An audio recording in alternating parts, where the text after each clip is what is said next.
नमस्कार, आप देख रहे हैं हिंदुस्तान न्यूज़ और मैं हूं बीना। पैसा है वो अब तक नहीं मिला है।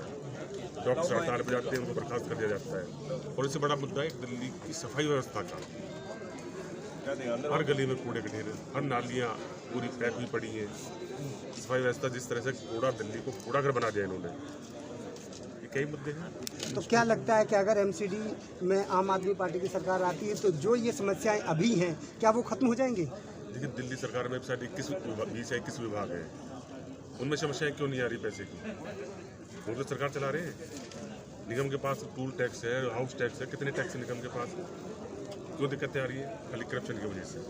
अभी कुछ समय पहले जो सुनने में आ रहा था कि भाजपा शासित एमसीडी जो केजरीवाल सरकार पर तोहमत लगा रही थी कि ये पैसे नहीं देते जिससे कि हम लोगों को तनख्वाह नहीं दे पाते हैं, और आम आदमी के कार्यकर्ता भी जो एमसीडी पे तोहमत लगाते हैं कि हमने पैसा दे दिया, काम नहीं हो रहा है। इसमें सच्चाई कहाँ तक की है? आपने कई बार हमारे जो प्रवक्ता हैं उनकी डिबेट सुनी होगी टीवी पे भी, अखबारों में भी हमारे प्रवक्ता हैं जो अभी हरीश भाई भी हैं, इसे पता करना। मतलब कई सौ करोड़ एक्स्ट्रा देने के बाद केंद्र सरकार से लेना, दिल्ली सरकार से जितना पैसा उनको देना था उससे कई सौ करोड़ रुपया एक्स्ट्रा दे दी दिल्ली सरकार ने, दे दिया, और विदाउट इंटरेस्ट। केंद्र सरकार दिल्ली सरकार को देना, दिल्ली सरकार के हिस्से को 7 साल से एक पैसा दिया केंद्र सरकार ने, फिर भी दिल्ली सरकार काम चला रही है ना अपना। तो क्या लग रहा है जो चुनाव आ रहे हैं उसके तहत लगातार कार्यालय बढ़ रही है, इसमें और कितने लोग जो हैं और कहाँ कार्यालय खुलने वाले हैं? ये तो संगठन के लोग हैं, तेरे को अधिकार है अपना काम करने का। संगठन का जो भी साथी चाहे ऑफिस खोल के अपना काम कर सकता है, पब्लिक का काम कर सकता है। अच्छी बात है ना, नज़दीक से सेवा मिलेगी तो और अच्छा काम होगा। अभी इस इलाके में जो रविंद्र सिंह रावत जी ने ऑफिस खोला है, क्या लगता है इनका वर्चस्व कैसा है? ये आप लोग इनके संपर्क में हैं ज़्यादातर, या इन्होंने ऑफिस खोल के ही अपने संपर्क में लोगों को बनाएंगे? अभी कुछ दिन पहले ये 8 लोग के अध्यक्ष चुने गए हैं, लोग संपर्क में तभी तो बने हैं। क्या लगता है निगम के चुनाव में इनकी तरफ से कोई दमदारी होगी या और कुछ चुनाव? ये संगठन का काम है, मेरा नहीं। ठीक है सर। पार्टी के कार्यालय लगातार खुलते जा रहे हैं, इससे क्षेत्र की जनता में खुशी है? बिल्कुल है। आप तो बल्कि पत्रकार हैं, आप हमसे ज़्यादा घूमते होंगे जनता के बीच में। तो ये जो कार्यालय खुला है, आप क्षेत्र के स्थानीय निवासी भी हैं, तो क्या लगता है यहाँ के लोगों को इससे समस्याएं का जो हो रही हैं, बढ़ रही है समस्याएं, उसका समाधान होगा यहाँ पे ऑफिस पे आकर? बिल्कुल होगा। जो दिल्ली सरकार से संबंधित समस्याएं उनका निदान होगा, और जो दिल्ली नगर निगम से संबंधित समस्याएं हैं उनको नोट किया जाएगा, क्योंकि आने वाले 2 महीने बाद जो परिवर्तन होने वाला है दिल्ली में, उस समय उनको हल किया जाएगा। आपको लगता है कि परिवर्तन होगा दिल्ली में? 100%। इतनी जो आप दमदारी के साथ कह रहे हैं 100%, किन मुद्दों को लेकर जनता के बीच में जाएंगे जिससे कि जनता को लगेगा कि हाँ परिवर्तन करना चाहिए? देखिए, सबसे जैसे अभी साईराम पहलवान जी ने कहा, सबसे बड़ा मुद्दा है करप्शन का। करप्शन, आप तो खुद स्वयं पत्रकार हैं, इससे बेहतर जानते हैं कि दिल्ली नगर निगम में करप्शन, रैम्पेंट करप्शन है, बिल्कुल चारों तरफ से हर दिशा से व्याप्त है। वहाँ का निगम पार्षद करोड़पति हो गया है और नगर निगम कंगाल हो चुकी है।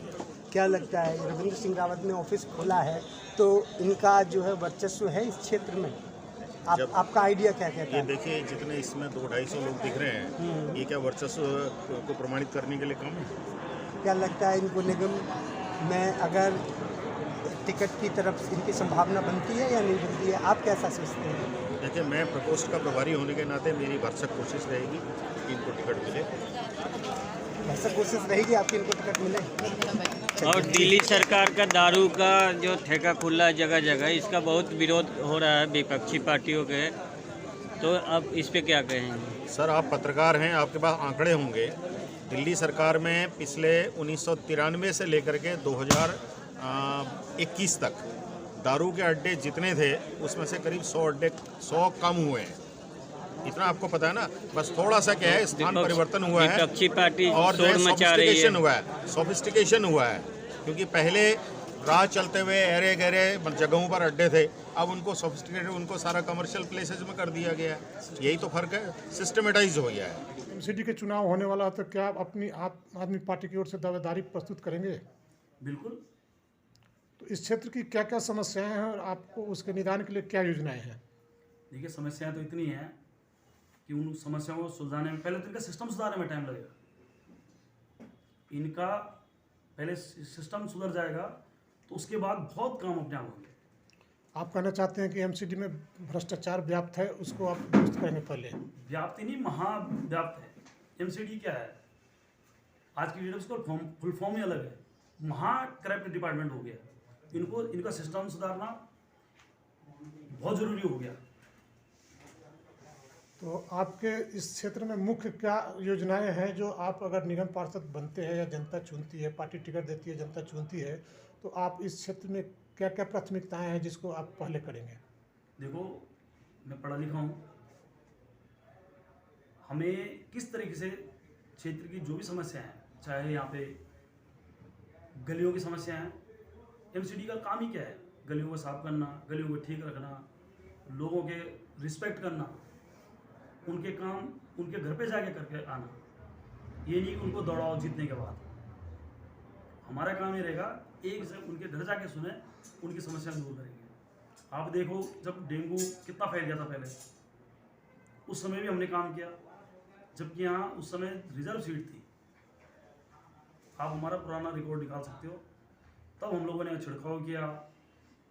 बीच में यहाँ पे जब मुझे लोगों ने अध्यक्ष बनाया तो कोई गली ऐसी नहीं है जिसके अंदर मैंने सीसीटीवी कैमरे नहीं लगवाए। कोई गली ऐसी नहीं है जहाँ हमने पानी नहीं भिजवाया। लेकिन अगर एमसीडी में भी आ जाते हैं, हमारी दिल्ली सरकार आती है, तो हम ज़्यादा सेवा कर पाएंगे। सबसे बड़ी समस्या तो कूड़े की है। आज ऐसे हुए कूड़ा जैसे कि लगता नहीं हम दिल्ली राजधानी के अंदर बैठे हुए।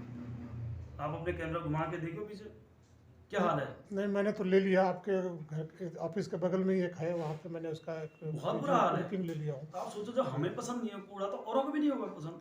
नहीं, किसी भी जनता को पसंद नहीं है। स्वास्थ्य अगर सफाई साफ ठीक ठाक नहीं है तो बीमारी भी बढ़ती है। काम ही कितने हैं एमसीडी के पास?